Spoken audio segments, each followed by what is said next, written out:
morning, Mount Airy City Schools staff. My name is Casey Mister, and I am a third grade dual language immersion student here at Mount Airy City Schools. We want to welcome you to our annual convocation. We value diversity, leadership, innovation, and service among other things, and hope that our school year will be successful. As a student, I enjoy reading, writing, and spending time with friends. I love playing soccer too. Buenos días, staff de Mount Airy City Schools. Mi nombre es Summer Carpenter y yo soy una estudiante del tercer grado del programa de doble inmersión lingüística aquí en las escuelas de Mount Airy City. Les queremos dar la bienvenida a nuestra convocación anual. Nosotros valoramos la diversidad, el liderazgo, la innovación y el servicio, entre otras cosas, y esperamos que este año sea un éxito. Como estudiante, yo disfruto matemáticas with our community. This year we recognize the following dignitaries representing our community. Please stand as we call your name and hold your applause for me. Buenos días.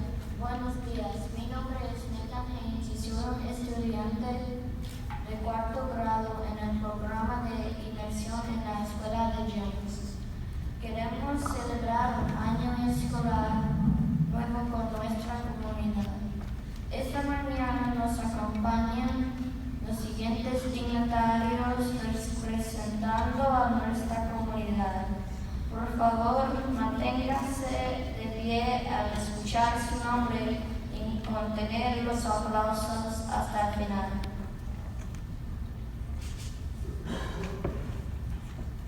City of Mount Airy officials.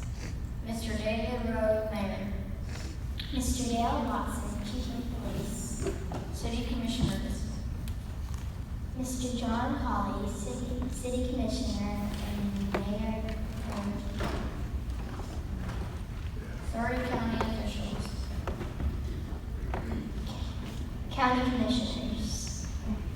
Mr. Larry Johnson, Vice Chair.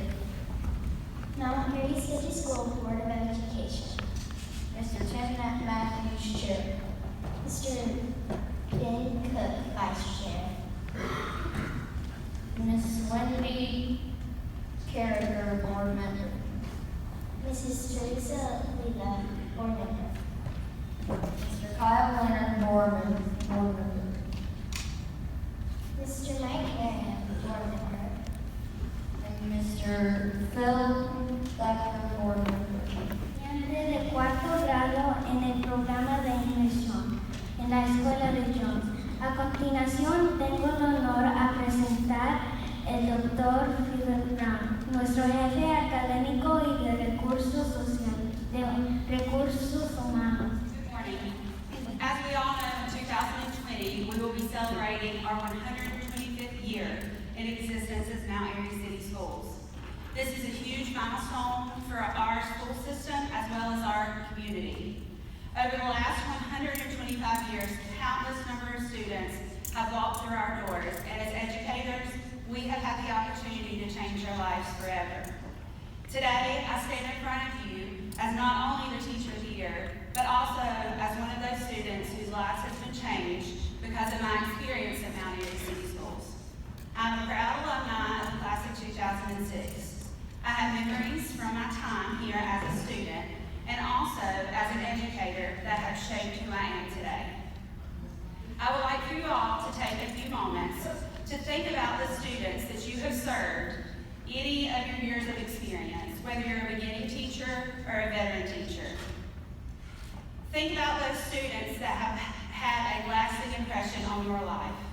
Think about those challenging students, those students that you quickly make connections with, those students who came to school to have a safe place from home.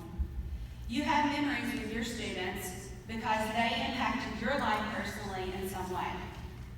What we often don't get to see is the flip side. Which students remember us as teachers? Which students feel like they created a bond with us? Which students felt safe when they were in our presence? Over the last year, I've spent a lot of time self-reflecting on my life. I have thought about my why story. Why am I where I am today? Why am I the person that I am today? Why did I become a teacher?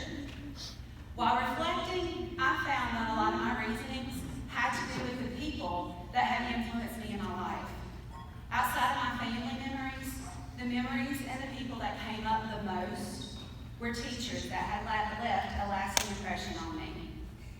So in true kindergarten fashion, I'm going to tell a couple of stories.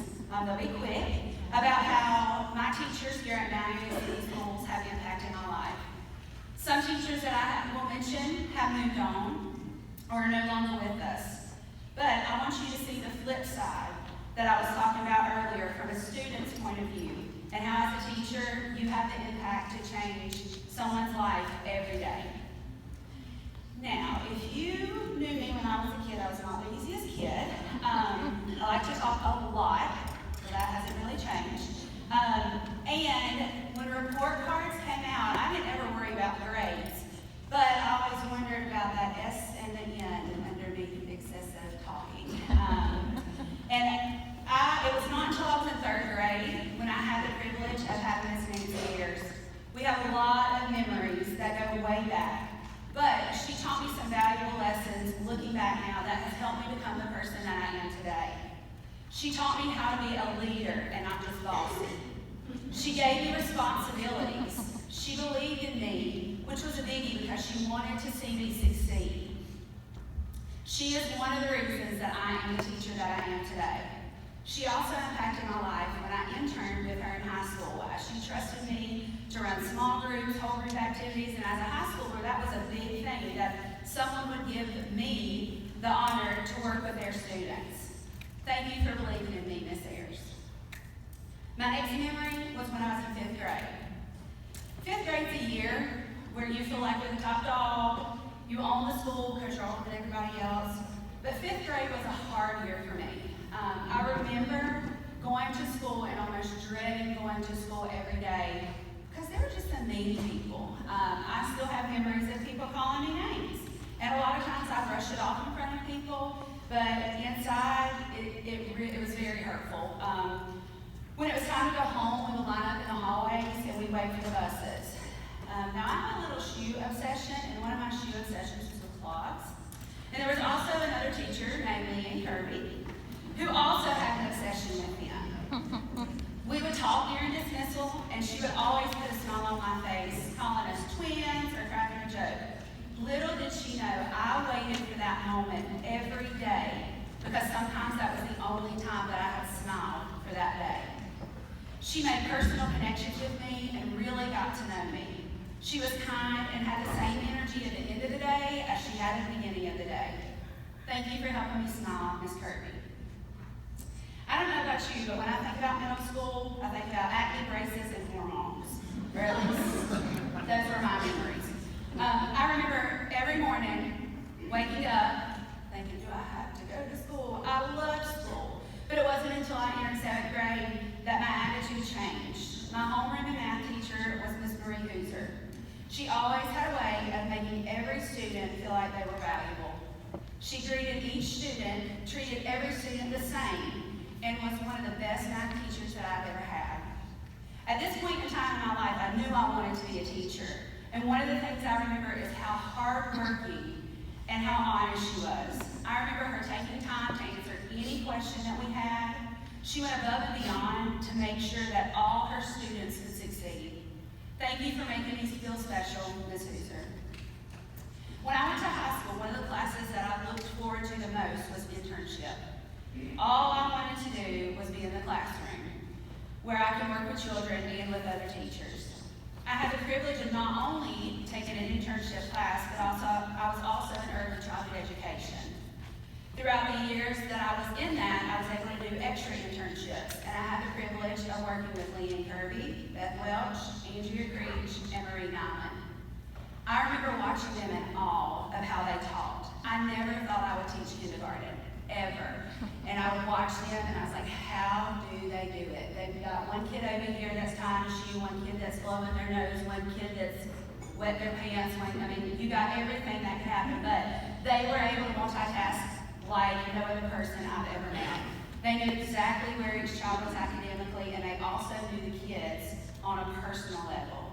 Again, they trusted me to work with students, and I also got to attend some meetings. I was always amazed at how well they worked together. One thing that I remember was how they worked together for the common good of their kids. They asked each other for help, they worked together professionally, and they taught me how to lean on your coworkers when you need to. Thank you, ladies, for teaching me the importance of your school family. My experience with Mount Airy City Schools didn't stop once I graduated high school. I attended Leeds McRae College through Surrey Community, so I stayed local. I was at Jones any day, any time that I needed to be there. When student teaching placement come around, I was excited and I was very anxious to find out my placement.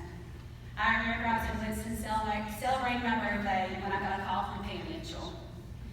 Pam has known me basically my whole life, so I didn't think anything about it at first. She wished me happy birthday, and she gave me the best birthday present by letting me know that I was going to be in her classroom student teaching. I remember feeling excited, overwhelmed, relieved, every emotion that I could think of. But then when I got off the phone, I also remember feeling fear, panic. Since I knew Pam on a personal level, I remember worrying about disappointing her or not doing as well as she expected.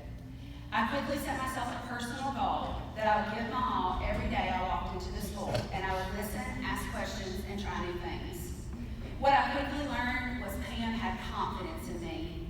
She trusted me and challenged me to try new things. She taught me to look at the child as a whole and not just as what they know academically. She also taught me that sometimes life deals us some pretty crappy cards, but we have to pick ourselves up and try and live the best life we can. Pam, thank you for teaching me to step out of my comfort zone and try new things. As educators, we are students ourselves. We are constantly learning new, creative, and innovative ways to reach our students that are changing right in front of our eyes.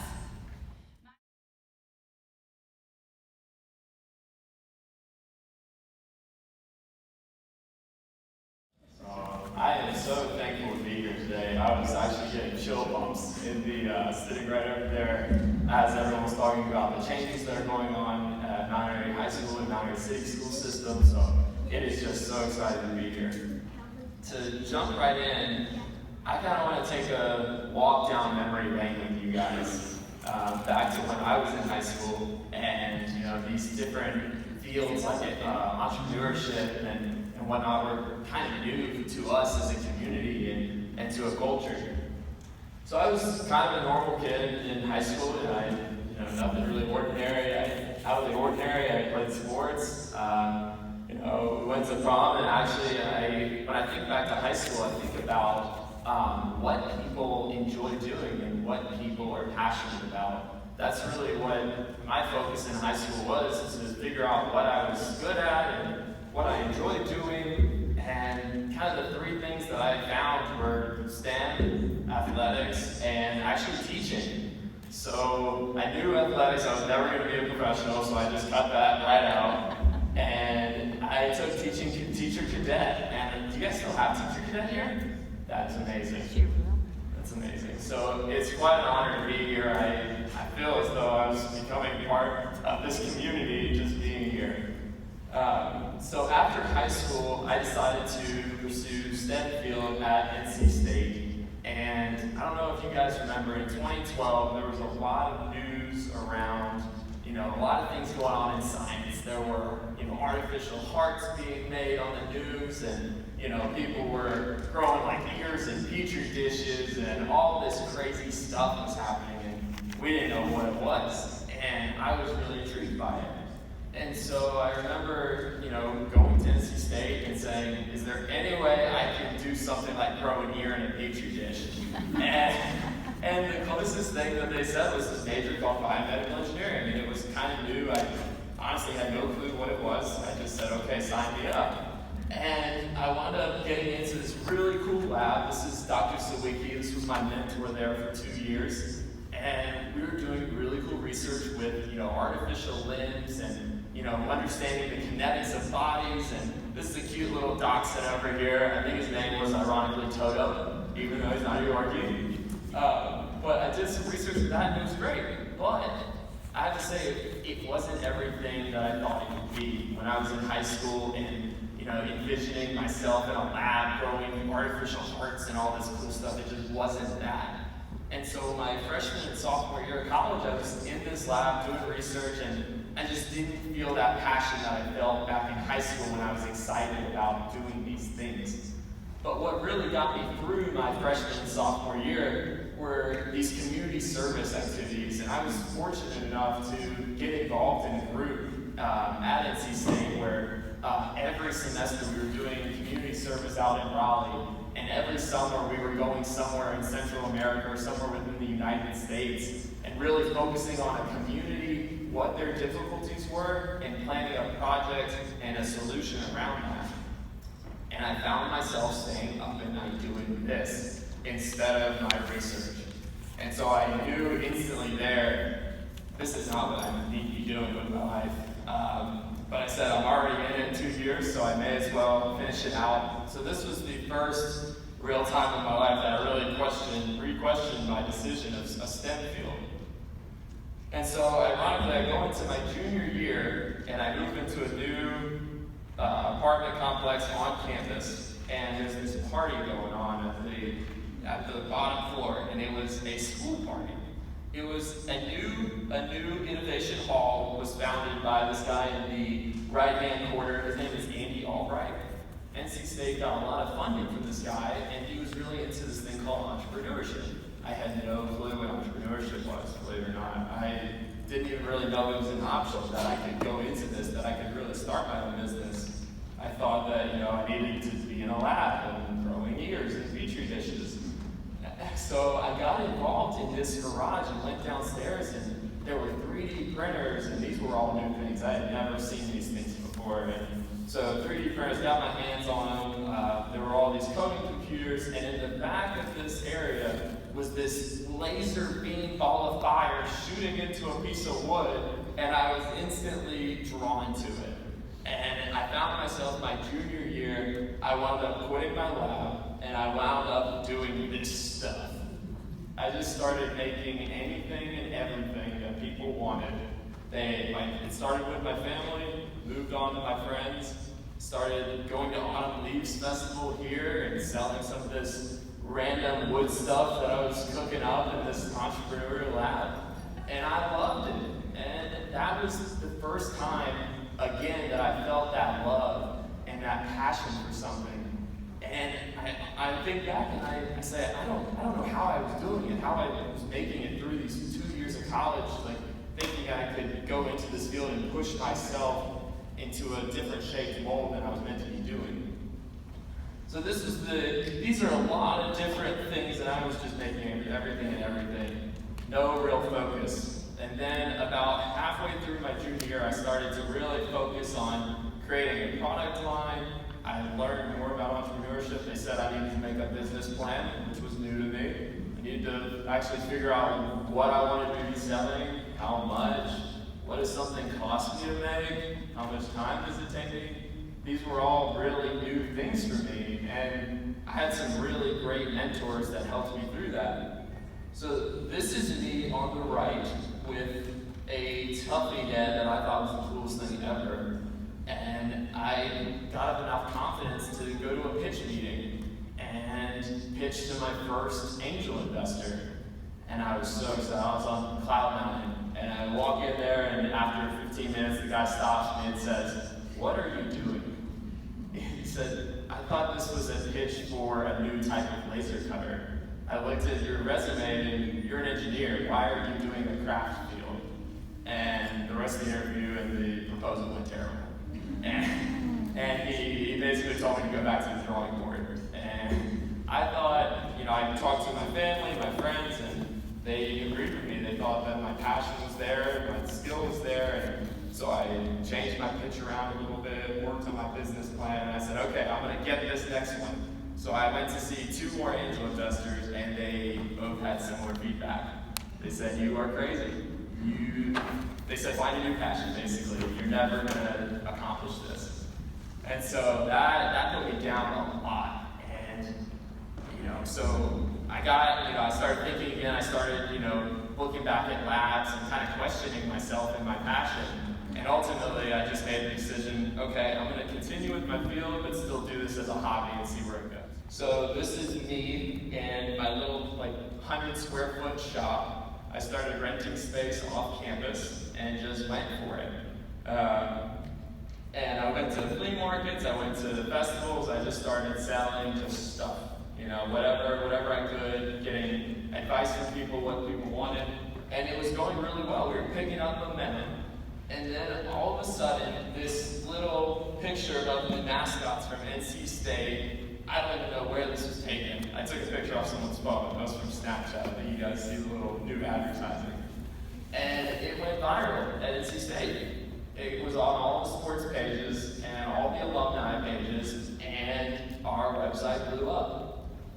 And it instantly showed me a glimpse of success, that I had never had before. It was always me pushing my passion onto people, like how to make this work. And for the first time, I had support from people, which was a new feeling for me. So we instantly went into mass production mode. So I hired as many friends as I could in college, willing and unwillingly, and they just helped me in between classes however they could. And this is our terrible assembly line of different products we were making at the time for all the NC State people that were requesting stuff. We started getting into some corporate accounts. I was just figuring out how this whole market of entrepreneurship worked, because I had no clue. And so we started working with Duke Energy. That was one of our big corporate accounts at the time. So we ultimately just started getting a lot of success locally from Raleigh, as well as locally from the Mountain area. So upon graduation, we finally hit our momentum. I said, okay, I'm going to continue Laser Edge, but it's not sustainable yet. It's not going to be up on its own. So I brought it back to Mount Airy, and I see Alex Rigby over there. And Alex Rigby's father is, in my opinion, the best craftsman and cabinet maker in Mount Airy. I'm sorry if I offended anyone else. But he is an absolutely incredible craftsman. And so I was moving Laser Edge back to Mount Airy, and he offered me to come to his shop and set up my little dream factory in a little corner of the shop. And this man taught me everything that I needed to know about wood. I thought I knew what I was doing, and I did not. And my point in showing this is that Mount Airy doesn't think twice to support us. I was in Raleigh basically begging angel investors to give me anything. I didn't care whether it was a lead or a space to work in or $100 to help me buy materials. They wouldn't have it. But the first time I come back to Mount Airy from being gone in college for 4 years, Scott says, yes, set up shop, I'll get you in with my wood suppliers, I'll teach you how to actually spray. That's Scott in the lower right. And this is his paint booth with all of our stuff, just basically really actually cranking this stuff out and figuring out what we were doing. And so this, I thought we were successful before, but this really felt like success to me. But it was still a hobby. We weren't turning a profit yet. And so ultimately I decided to go work for a company called Deloitte. This was my life for 2 years. I was on a plane every week. It was great though. I was in California and Costa Rica and really cool places, but this is what I just looked at. It was very depressing to me. I knew what I was missing at home and what I was, wasting my time on here, but I knew that I needed to learn. I needed to learn how business was done throughout the world and try to get, a bigger knowledge. So ultimately, after about 1.5 years, 2 years, I got transferred from these glamorous projects in California and Costa Rica, and I wound up in Minnesota in the dead of winter. And I get off the plane and it's like negative 30 degrees out there. And I'm just not having it. I'm on my breaking point here. I know what I'm missing at home, and I'm saying, okay, now this really sucks. So basically, I started thinking about any way that I can make my dream work.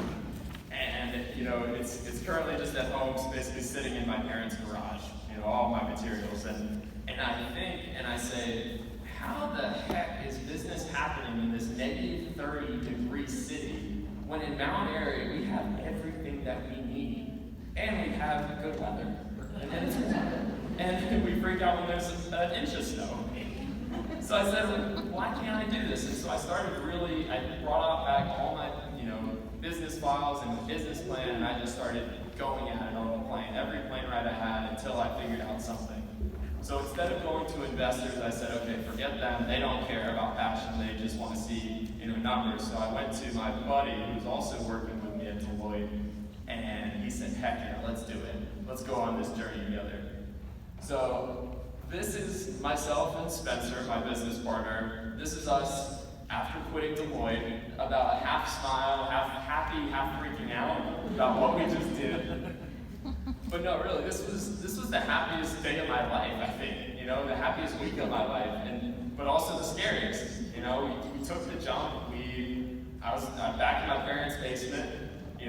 Mom was cooking, which was good, but also Mom wanted to know everything you're doing. And this is us in the garage, setting up shop. And we thought we had it made. We were like, all right, we can do this. And so we tried to stick to our business plan about, we had to go throughout the United States. We couldn't stay local anymore. The business of just Raleigh and Mount Airy couldn't support the business that I was trying to build. So, as you guys know, we're in a digital revolution right now.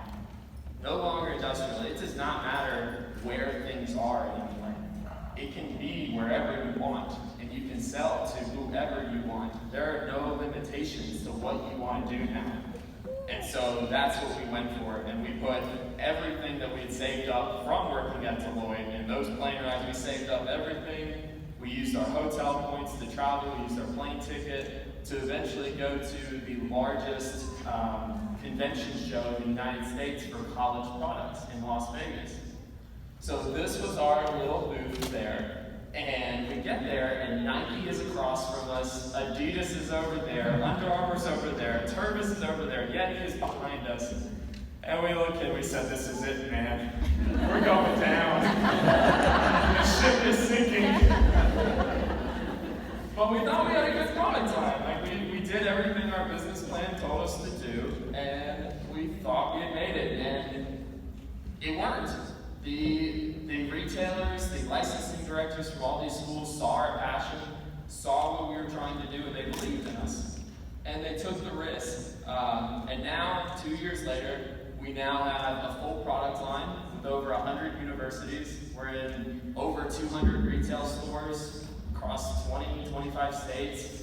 We have a staff of 12 now, and it's just really taken off. We've narrowed down into a simple product line that really captures our audience, and we're doing everything that we wanted to do. And the next step for me personally is helping the community. This was my baby for 2 years of my life, living in my parents' basement. This is all I did. And, from high school, my other passion was teaching and being involved with the community and kids.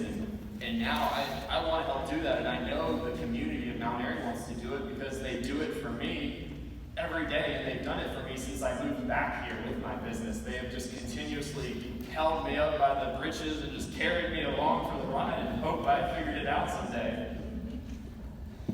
So I had a couple of points that I wanted to talk about for us as a community that I think that we can strive to do to help our kids and this future generation that we're all trying to build here. And the first thing is gathering.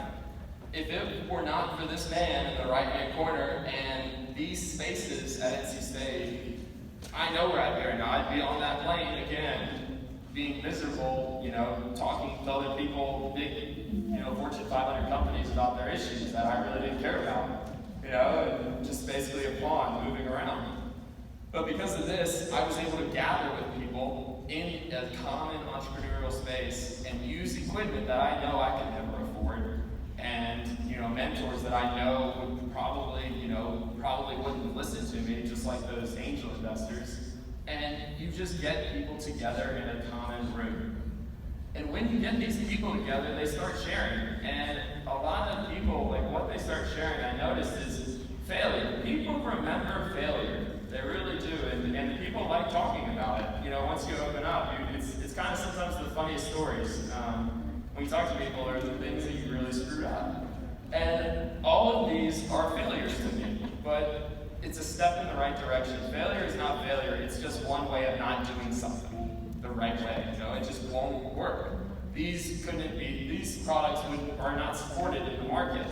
But along the way, talking to people and sharing your failures, sharing your successes, Scott Rigney sharing all of his experience in the woodworking field about what's worked for him, what didn't work. I jumped ahead like 2 years in knowledge just by being with that man. So I know that there are hundreds of people in this community that are involved in businesses that want to help our youth and who want to help with getting kids a fast track to figuring out what they enjoy and what mistakes they can jump over.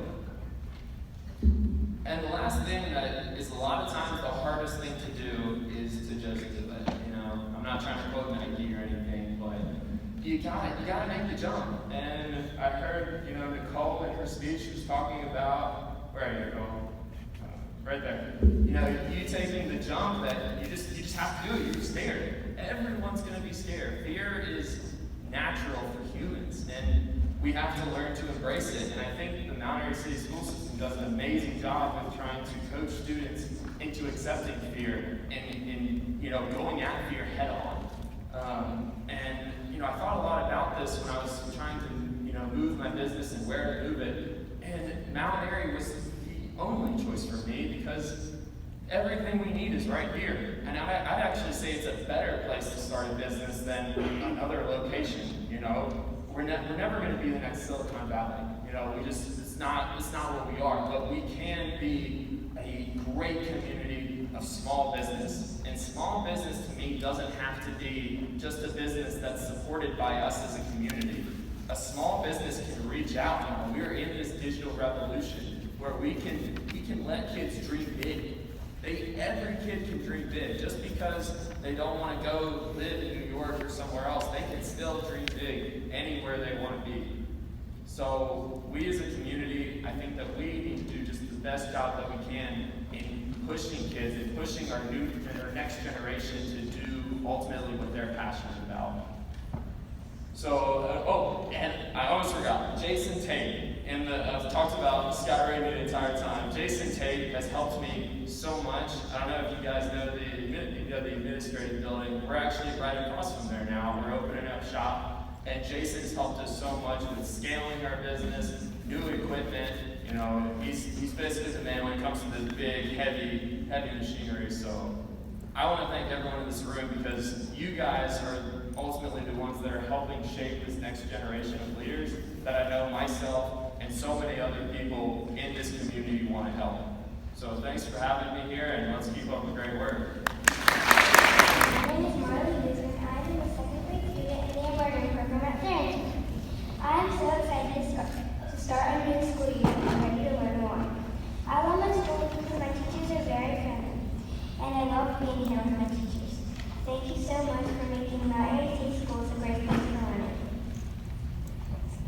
Buenos días, me llamo Kalia Martín y soy una estudiante de segundo grado en el programa de Immersion en Farrington. Estoy muy feliz de comenzar un nuevo año escolar y listar para aprender de mucho más.